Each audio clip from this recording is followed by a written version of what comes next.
네, 우리 14절에서 21절 말씀인데요. 우리 한 부분 읽도록 하겠습니다. 14절부터 17절까지 같이 한 목소리 읽겠습니다. 모세가 광야에서 뱀을 든 것 같이 인자도 들려야 하리니 이는 그를 믿는 자마다 영생을 얻게 하려 하심이니라. 하나님이 세상을 이처럼 사랑하사 독생자를 주셨으니 이는 그를 믿는 자마다 멸망하지 않고 영생을 얻게 하려 하심이라. 하나님이 그 아들을 세상에 보내신 것은 세상을 심판하려 하심이 아니에요. 그로 말미암아 세상이 구원을 받게 하려 하심이라. 아멘.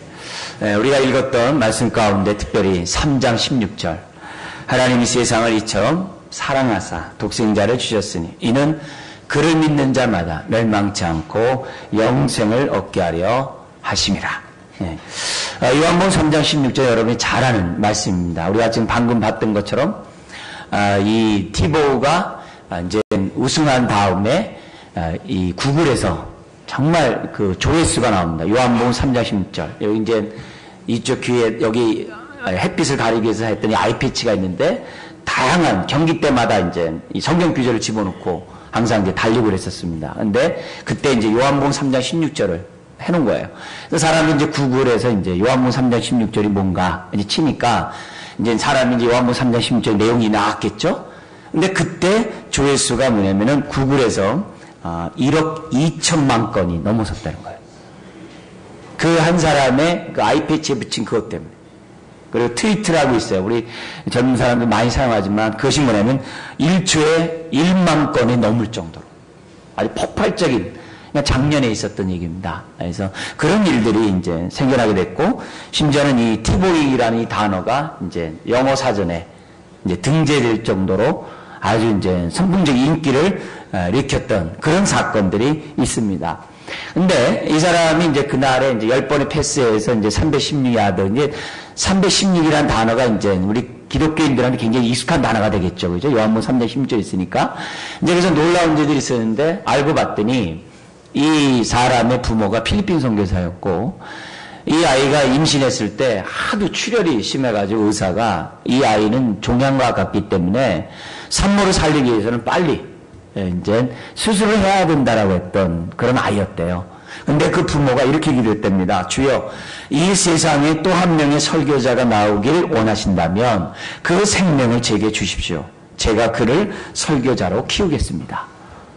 이래가지고 이 아이가 아주 태어나기 전서부터 정말 아주 줄 수밖에 없는 그런 환경에 있던 아이였지만 하나님의 기도 가운데 이 아이는 태어나게 됐고 복음을 통해서 정말 자기 일생을 바치고 특별히 스포츠 경기를 통해서 하나님을 전하는 이제 설교자가 되었다고 하는 그런 사람입니다. 뿐만이 아니라 이제 제레미 린이라는 선수 여러분 아시는지 모르겠어요. 지금 이제 강남 스타일 해가지고서 이 전 세계를 들썩이기 전에 이 대만 농구 선수고 린이라는 사람이 있어요.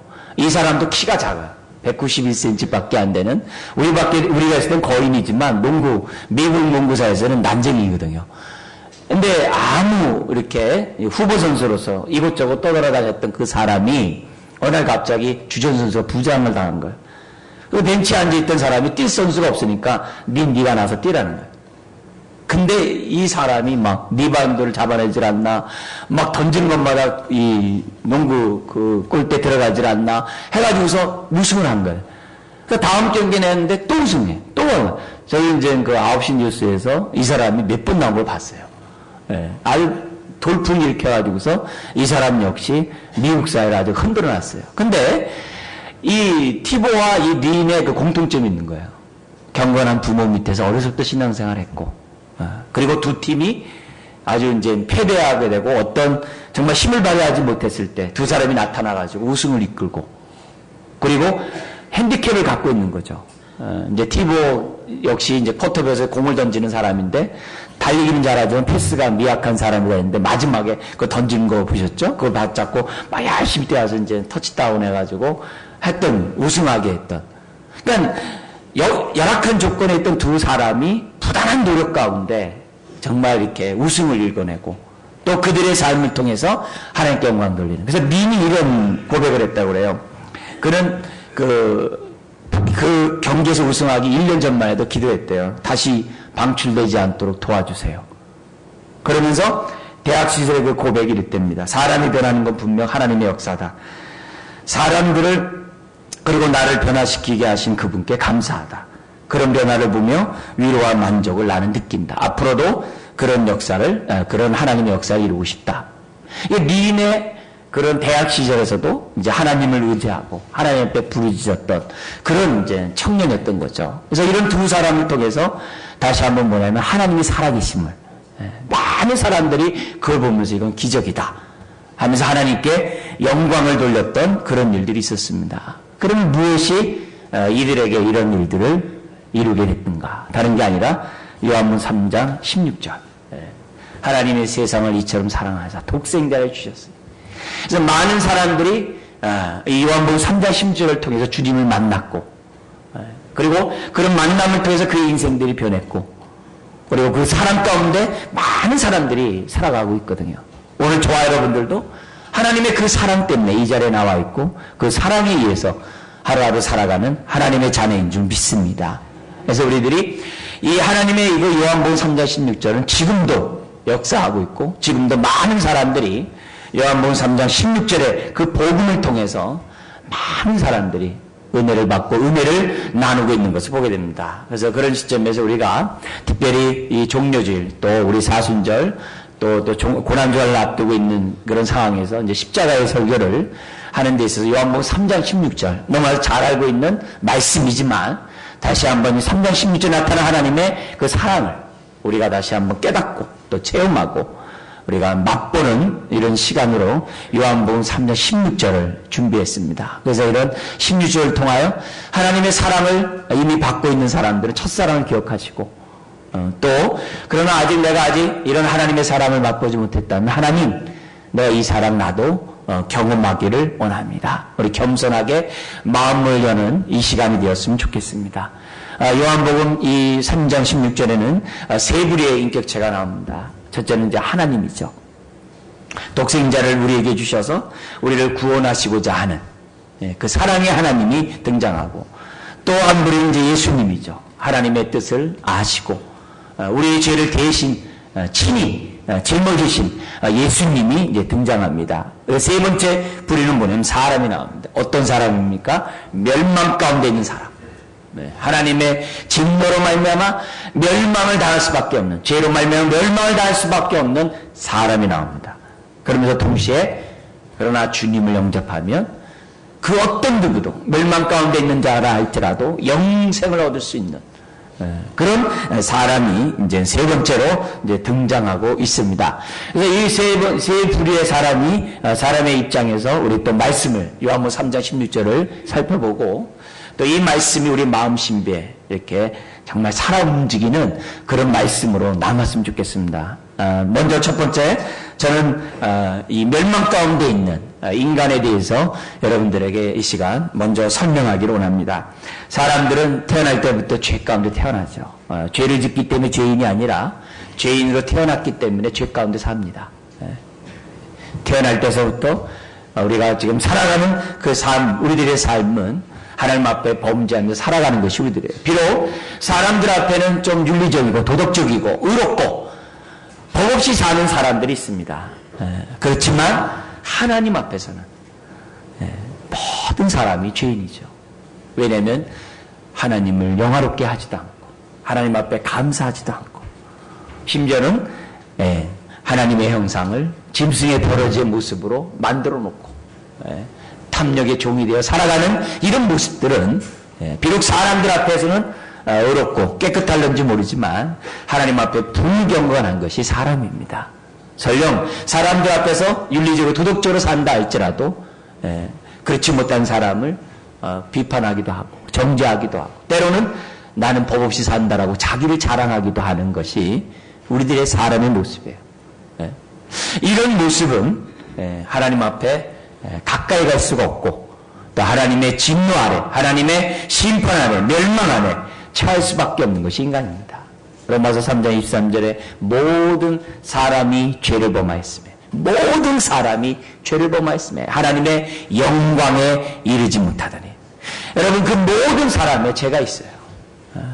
죄가 있어요. 그리고 여러분도 있습니다. 모든 사람이 죄를 범하였음에, 범죄했음에 하나님의 영광에 이르지 못하니. 그렇기 때문에 우리는 거룩한 하나님 앞에 나아갈 수 없는 존재예요. 하나님 앞에 가까이 갈 수 없는 그 자체가 저주죠.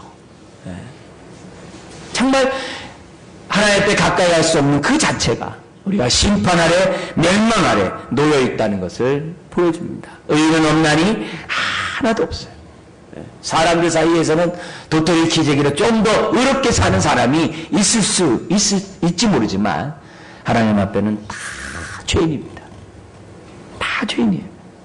여러분, 어떤 사람이 하나님의 사랑을 받습니까? 복음을 받아들입니까? 예수를 믿습니까?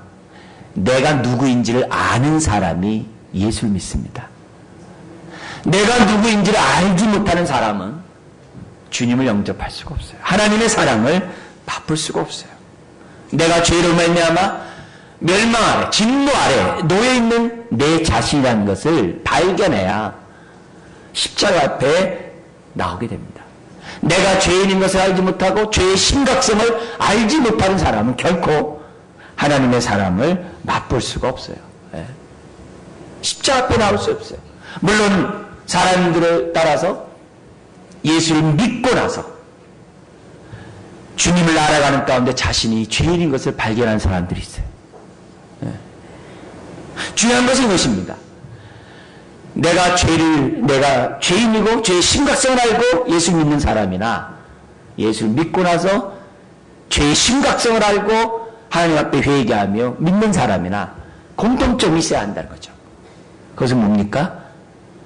내가 죄인이라는 사실을 깨닫고 하나님 앞에 통에 자복한 그 경험이 반드시 우리 가운데 있어야만 한다는 거죠. 죄에 대한 심각성을 깨닫지 못한 사람은 예수님을 인격적으로 만났다고 말할 수 없어요. 인격적으로 사랑의 하나님을 경험했다라고 말할 수 없어요. 진정으로 회개하지 않은 사람은 주님을 인격적으로 믿는다라고 만났다라고 말할 수가 없습니다. 인격적으로 하나님을 만나고 하나님의 사랑을 체험한 사람들의 모든 사람의 공통점은 자신이 죄인인 것과 멸망 아래 있는 것과 죄에 대한 심각성을 다 깨닫다는 거죠. 그게 공통점입니다. 진정한 회개가 없이 하나님의 사랑을 맛봤다라고 말할 수 없어요. 그 중에는 회개도 없이 진정한 정말 죄에 대한 정말 깨달음도 없이 심각성도 없이 하나님 사랑을 체험했다고 한 사람들이 있어요. 여러분, 그건 종교적으로 하나님 사랑한 것이지 인격적으로 주님을 하나님의 사랑을 맛봤다라고 말할 수 없어요. 여러분, 하나님을 인격적으로 만나고 사랑을 맛본 사람들의 공통적인 특징은 자신을 알아요.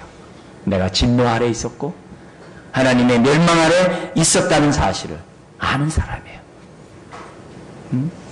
이런 사람이 하나님의 사랑을 필요로 하고 십자가 앞에 나오게 되죠. 그리고 진정한 회개가 있는 사람이 예수 믿기 전과 믿음 후가 180도가 달라요. 나를 위해 살았던 내가 주를 위해 살게 되고 내 뜻대로 살던 자가 하나님의 뜻이 무엇인지 분별하게 되고 하나님의 생각과 마음과 상관없던 내가 하나님의 말씀에 반응하고 뭘 하든지 하나님의 기쁨이 되는 게 뭔지를 생각하면서 살려고 해요. 왜? 그 안에 하나님의 사랑이 그를 강권하고 있기 때문에 그래요. 내가 죄인인 것을 회개하지 않고 진노 아래 있다는 것을 깨닫지 않고 하나님의 사랑을 맛봤다고 하는 사람들은 많은 경우 10중 8구 자신을 위해 예수를 이용해요. 자신의 야망을 위해 하나님을 이용해요. 이건 탈락이 되어 있습니다. 그의 삶이 형통할 수가 없어요.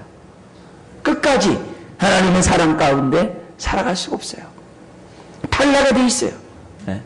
여러분, 심령이 변화돼야 되고 심령이 깨끗해야 되고 심령이 정말 하나님의 은혜로 사함을 받아야 그 사람이 하나님의 사랑을 경험했다라고 말씀드릴 수가 있습니다. 사실 내가 죄인인 것과 하나님의 멸망 가운데 있는 자란 사실을 깨닫는 것이 은혜입니다. 은혜 없이는 깨달을 수가 없죠. 하나님의 은혜의 손길이 나를 만져주셨기에 내 마음이 흔들리게 된 거고, 내가 죄인인 것을 깨닫게 된 거고, 하나님 앞에 통회하고 자복하고 회개하는 거죠. 내가 죄인인 것을 깨달았다면 감사하시기 바랍니다. 하나님의 사랑의 손길이 내 영혼을 만지신 거예요. 무엇보다도 사람은 죄로 말미암아 멸망 가운데 있는 존재라는 사실을 요한복음 3장 10절을 통해서 철저하게 깨달으셔야 됩니다. 두 번째 우리가 살펴볼 대상은 하나님입니다. 하나님은 어떤 하나님입니까? 보니까 하나님이 세상을 이처럼 사랑하사 독생자를 주셨어. 하나님이 주셨다 그래. 구원의 주체는 하나님입니다. 여러분, 구원의 주체가 하나님이라는 그건 뭘 전제로 하냐면 인간 스스로는 구원받을 수 없다는 것을 전제로 합니다. 이 땅에서는 구원 얻을 자가 없다는 것을 전제로 합니다. 여러분, 기독교의 다른 종교와 차이점이 뭡니까? 다른 종교는 스스로 구원을 받을 수 있다라고 착각을 합니다. 깨달음을 통해서, 선행을 통해서 사람들이 구원에 이를 수 있다라고 얘기합니다. 많은 윤회를 통해 구원의 해탈에 이를 수 있다라고 얘기를 합니다. 심지어는 자신이 브라만이라고 합니다. 신이라고 합니다. 여러분, 만약에 사람 가운데 한 사람이라도 스스로 구원을 얻을 수 있는, 구원에 이룰 수 있는 사람이 있다면 하나님이 독생자를 보내실 이유가 없습니다. 독생자를 보낸다는 얘기는 인간 스스로 구원에 이를 자가 없다는 것을 보여줍니다. 의인은 없나니 하나도 없다는 것을 보여줍니다. 인간 스스로는 구원에 이를 수 없다는 것을 전제로 깔고 있는 겁니다. 그래서 하나님이 독생자를 주신 거예요. 하나님이 구원의 주체로서 독생자를 우리에게 보내주셨다는 거예요. 여러분, 하나님의 뜻은 그 뜻대로 되는 줄 믿습니다. 하나님의 계획은 하나님의 뜻대로 됩니다. 우리가 하나님의 역사에 대해서 이해하지 못한 게 많아요. 왜 전쟁을 허락하고, 왜 이 땅에 부조리가 있고, 이 땅에 이런 갈등이 있고, 이 땅에 슬픔이 있고, 이 땅에 많은 질병들이 있고, 이해하지 못하는 일들이 참 많아요. 더구나 하나님을 믿는다고 하는 사람들이 어려운 일을 겪고, 힘든 일을 겪고, 질병 가운데 있는 모습을 볼 때마다 이해가 안 되는 일들이 많아요. 그러나 우리가 하나님의 사랑을 경험하면 그 사랑을 의심하지 않아요. 그게 희한한 거예요. 그게 놀라운 거예요. 하나님의 사랑을 체험하면 더 이상 그 사랑에 대해서 의심하지 않아요. 비록 내 믿음이 온전하지 못함으로, 연약함으로 원망과 불평을 할 수도 있겠죠. 그렇지만 원망과 불평한 것에 끝나는 게 아니라 회개하고, 하나님, 내가 원망과 불평하는 내 심령을 용서해달라고 기도하는 것이 하나님의 사랑을 받은 사람들의 특징입니다. 우리는 많은 경우에 하나님의 역사함에 대해서 모르는 부분들 많이 있어요. 그러나 하나님이 구원의 주체시고 하나님이 구원을 이루시고자 뜻하셨다면 그 뜻은 그 뜻대로 되고, 설령 오늘 저와 여러분들에게 구원을 베푸시고 또 구원을 이끌어가는 삶 속에서 이해하지 못하는 것들이 있다 하더라도 사랑의 하나님 앞에 정말 우리의 삶을 맡기면 하나님 우리의 삶을 하늘나라에 편안히 정말 안전하게 들어갈 수 있도록 인도하실 줄 믿습니다. 여러분, 구원은 하나님으로부터 시작된 것, 위로부터 시작되는 것, 우리부터 시작되는 것이 아닙니다. 우리는 멸망 가운데 있는 자들이에요. 의인은 없나니 하나도 없는 이 세상에서는 구원이 이루어지지 않아요. 그래서 하나님이 독생자를 우리들에게 주신 거예요. 그것도 어떤 마음을 주셨어요? 덤으로 뭐 옛다 뭐 하나 주듯이 이렇게 합니까? 귀찮듯이 뭐 마지못해 그게 아닙니다. 뭐라고 해요? 세상을 이처럼 사랑하사, 이처럼 사랑하사 독생자를 주셨다는 거예요. 놀랍습니다. 어떤 세상입니까? 죄로 말미암아 멸망당할 수밖에 없는 세상입니다. 여러분, 그 세상에 누가 들어가 있어요? 제가 들어가 있고 여러분이 들어가 있어요. 제가 들어가 있고 여러분이 들어가 있어요. 죄로 말미암아 멸망당할 수밖에 없는 이 세상을 이처럼 사랑하사. 이처럼. 여러분, 이처럼 사랑하사는 어느 때 깨닫는 겁니까? 내가 멸망 가운데 있다는 사실을 깨달은 사람만 그 사랑 압니다. 내가 죄인이라는 사실을 깨닫지 못한 사람은 그 사랑을 경험할 리가 없어요. 경험할 수가 없어요. 그 사랑은 내가 죄인임을 알고 진노하였다는 사실을 깨달을 때 그 사랑을 경험할 수가 있어요. 그 사람 경험할 수 있어요. 하나님이 세상을 이처럼 사랑하사. 여러분, 그 사랑을 받으면 우리의 인생이 확 바뀝니다. 내가 바라본 나의 모습도 확 바뀌어요. 옛날에는 환경 탓하고 사람 탓하고 여건 탓하고 막 누구 탓하고 이랬던 사람이 그 사랑 받으면 비교하는 게 없어져 버려요. 탓하는 게 없어져요. 전능하신 하나님이 나를 사랑했는데 내 삶 속에 하나님이 그 사랑이 어떻게 나타날까 기대하며 자기 삶을 맡겨요. 여러분, 하나님이 부유하신데 하나님의 자녀가 빈궁하다가 내버려 두겠습니까? 하나님이 하나님이신데 하나님의 자녀인 우리를 갖다가 방치해두겠네. 그렇지 않습니다. 소망을 갖고 기대를 갖고 믿음을 가지고 자기의 삶을 드립니다. 출애굽한 이스라엘 백성이 광야에서 물이 떨어졌습니다. 짐승들이 죽으려고 합니다. 그러자 백성들이 모세를 원망하고 하나님을 원망합니다. 심지어는 죽이려고 합니다. 그때 모세가 다급하게 하나님 앞에 기도합니다. 하나님 어떻게 하나요? 그때 반석에게 명하여 물이 나오게 하라 그래. 그러자 모세가 반석에게 명해서 물이 나오게 합니다. 백성이 목마름이 해소되고 짐승들이 해갈이 됩니다. 그러면서 그들은 똥보내는 여정길을 광야길을 갑니다. 여러분, 우리가 생각할 때 거기서 우리는 이렇게 얘기를 해요. 하나님은 정말 이렇게 목마름 가운데 있는 자들에게 반석에서 물이 나게 해서 백성들을 갖다 먹입니다 하면서 우리 그 하나님을 믿고 나아갑시다 이렇게 얘기를 해요. 그러나 교훈은 그 교훈만 있는 것이 아닙니다. 어떤 교훈이 있어요? 원망할 것을 다 하시고 짜증낼 것을 다 하시고 불평할 것을 다 하시고 그 하나님께서 지금 뭘 보는 거예요? 자신들의 희망의 현주소를 포기하시는 거예요. 하나님이 훈련하고 연단하기 위해서 영적 상태의 현주소를 포기하시는 거예요. 어떤 현주소예요? 물이 없으면 하나님 원망하고 삶이 불평한 하나님을 원망하는 그 영적인 상태, 다른 말로 하면 하나님을 신뢰하지 못하고 출애굽하게 하시는 그 하나님을 믿지 못하고 자기 인생을 맡기지 못하는 자신의 현주소를 보기 위해서 때로는 하나님이 광야길로 인도하시고 어려운 일들을 만나게 하신다는 거예요. 그런데 하나님의 사랑에 대해서 의심하지 않았던 믿음의 사람들은 원망하지 않죠. 불평하지 않죠. 우리가 봤던 모세가 광야에서 늑뱀을 든 것처럼 왜? 하나님 앞에 불평하고 원망하니까 하나님이 뱀으로 심판했어요. 그때 하나님의 말씀을 얼마나 믿는지 안 믿는지 또 어떻게 하나님 테스트하세요. 모세를 통해 말합니다. 늑뱀을 믿음의 눈으로 바라보는 자들마다 살리라.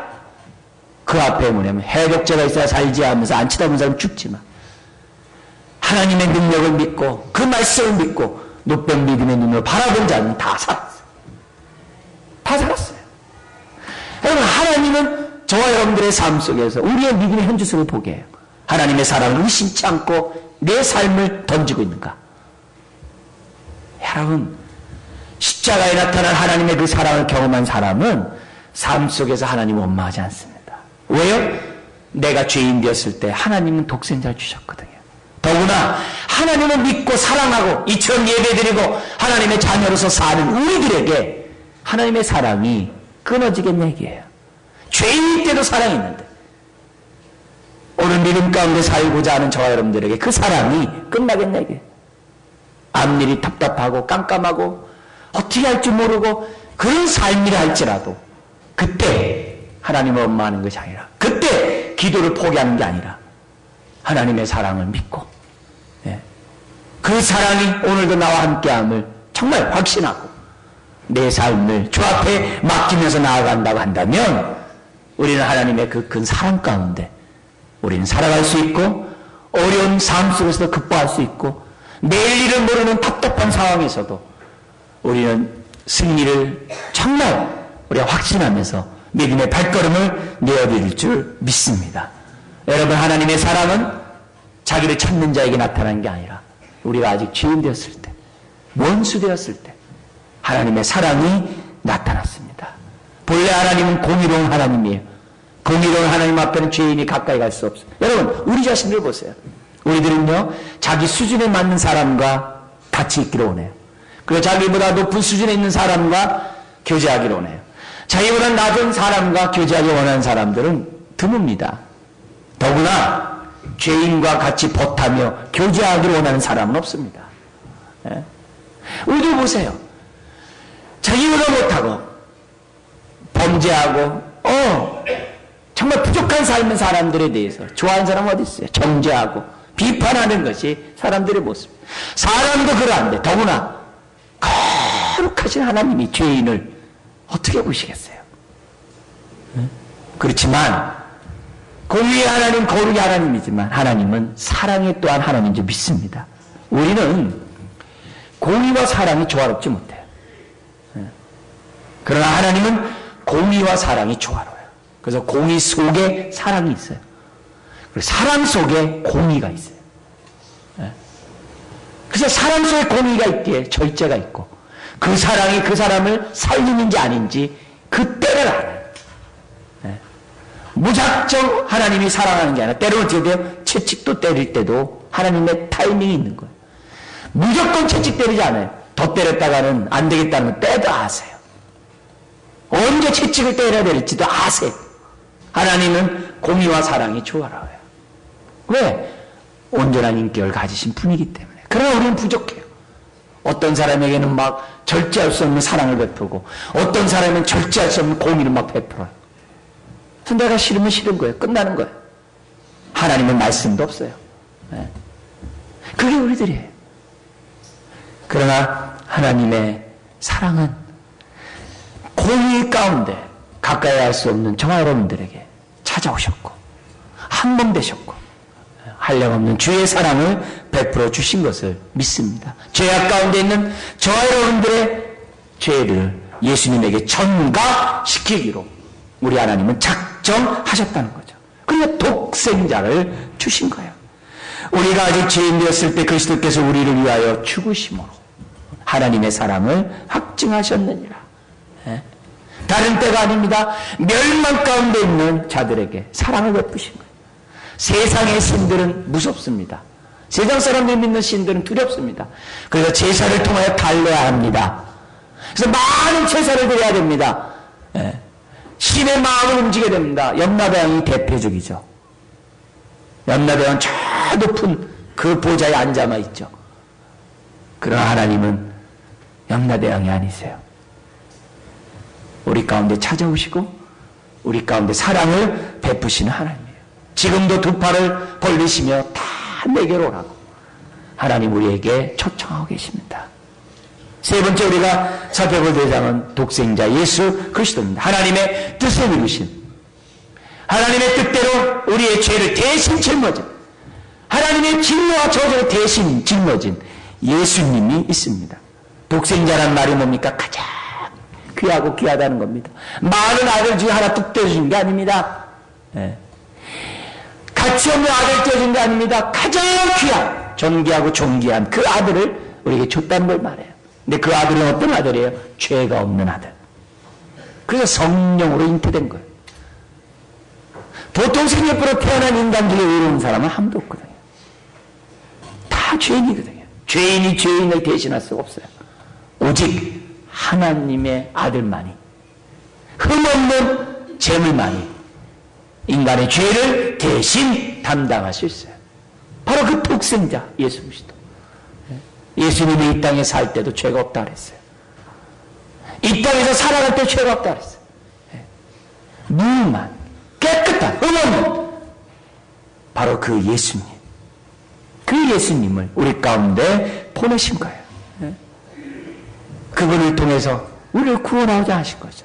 중요한 것은 예수님이 죄가 없는 자로서 하나님의 뜻을 이루기 위해서 자원함으로 자발적인 십자가의 죽음을 당하셨다는 거죠. 예? 왜 그랬냐 이게. 3절 16절에 보면 이렇게 됐습니다. 이는 그를 믿는 자마다 이렇게 됐어요. 그를 믿는 자마다 멸망치 않고 영생을 얻게 하려 함이라. 이는 그를 믿는 자. 왜 예수님을 이 땅에 보내셨어요? 또 예수님은 왜 십자가에서 하나님의 뜻을 이루셨습니까? 다른 게 아니라 자신을 통하여 구원을 베푸시다. 하나님의 사랑을 맛보도록 하기 위해서 예수님이 죽으셨다는 거예요. 특별히 뭘 믿습니까? 십자가의 죽음이 바로 저와 여러분들의 죄요, 하나님의 진노, 멸망을 대신 짊어진 것을 믿는 겁니다. 예수님의 십자가의 죽음, 대신 죽음이란 사실을 믿는 겁니다. 그래서 로마서 4장 25절에 이렇게 됐습니다. 우리의 죄 때문에 십자가에 죽으시고 우리의 의 때문에 부활하셨다 했어요. 고린도후서 5장 21절에도 이렇게 얘기합니다. 하나님이 죄를 알지도 못한 일을 우리를 대신하여 죄로 삼으신 것은, 우리를 대신이 중요해요. 대신 죽으신 거예요. 대신. 내가 멸망 가운데 있다는 사실을 알고 예수님이 대신 죽었다는 사실을 알 때 그 사랑이 얼마나 우리에게 정말 뜨겁게 역사합니까? 대신 죽다니. 대신 죽다니. 이사야 53장 4절에서 6절이죠. 그는 실로 우리의 질고를 치고 우리의 슬픔을 당하였거늘 그가 찔림을 우리의 허물 때문이요 그가 상함은 우리의 죄악 때문이라. 죄악 때문이라. 여러분, 예수님 우리의 죄악 때문에 대신 죽으신 거죠. 십자가에서 뭐라 그럽니까? 나의 하나님 어찌하여 나를 버리시나이까? 그게 뭡니까? 하나님의 모든 진노의 저주를 다 받으신 거죠. 인류의 모든 저주. 그러나 예수님이 그렇게 죽으심으로 새롭고 살 길이 열린 거죠. 히브리서 10장 19절 이하에 이렇게 되어 있어. 그러므로 형제들아, 우리가 예수의 피를 힘입어 성소에 들어갈 담력을 얻었나니 그 길은 우리를 위하여 휘장 가운데로 열어놓으신 새롭고 살 길이요 휘장은 곧 그의 육체니라. 예수님의 육체가 찢김으로 새롭고 산 길이 열린 것. 지성소에 들어갈, 하늘 보좌에 나아갈, 하나님 앞에 나아갈 길이 열렸다라고 얘기를 해요. 누가요? 예수님이 대신 죽음으로. 놀랍죠? 마지막으로 그렇다면 우리가 다시금 우리에게로 돌아와야 됩니다. 그러면 우리는 어떻게 해야 됩니까? 내가 멸망 가운데 있고, 그러나 이 멸망 가운데 있는 우리를 사랑하셔서 독생자를 주신 하나님, 그리고 예수님은 그 뜻대로 대신 십자가를 짊어진, 그래서 구원의 길을 활짝 열어놓은 이 사건. 그럼 우리는 어떻게 해야 돼요? 다른 거 없죠. 오늘 말씀에 있는 3장 16절처럼 그를 믿는 겁니다. 예수님을 믿는 거예요. 그러면 멸망치 않고 영생이 주어진 줄 믿습니다. 할렐루야. 영생을 얻었다는 얘기는 뭡니까? 하나님의 자녀가 됐다는 거예요. 하나님의 후사가 되었다는 거예요. 하나님의 축복을 누리는 합법적인 존재가, 새로운 피조물이 됐다는 거예요. 베드로전서 3장 18절 이렇게 돼 있어요. 예수님이 대신 십자가에 죽은 것은 우리와 하여금 아버지께로 인도하여 하나님 앞에 친밀한 교제를 나누기 위함이라 했어요. 계시록 3장 10절에도 불전하 내가 문 밖에 서서 두드리는지 누구든지 내 음성을 듣고 문을 열면 뭐라 그래요? 그에게로 들어가 그와 더불어 먹으리라. 더불어 먹는 게 뭐예요? 교제. 친밀한 관계를, 한 몸을 이루겠다라고 얘기를 해요. 영생이 뭡니까? 죽어서 얻는 게 영생입니까? 아닙니다. 영생은 그런 걸 얘기하는 게 아니라 하나님과 온전히 하나 된 것을 영생이라고 그래요. 그럼 죽어서만 누리는 것이 아니에요. 이 땅에서도 누리는 것이 영생입니다. 그런 의미에서 영생이 뭐예요?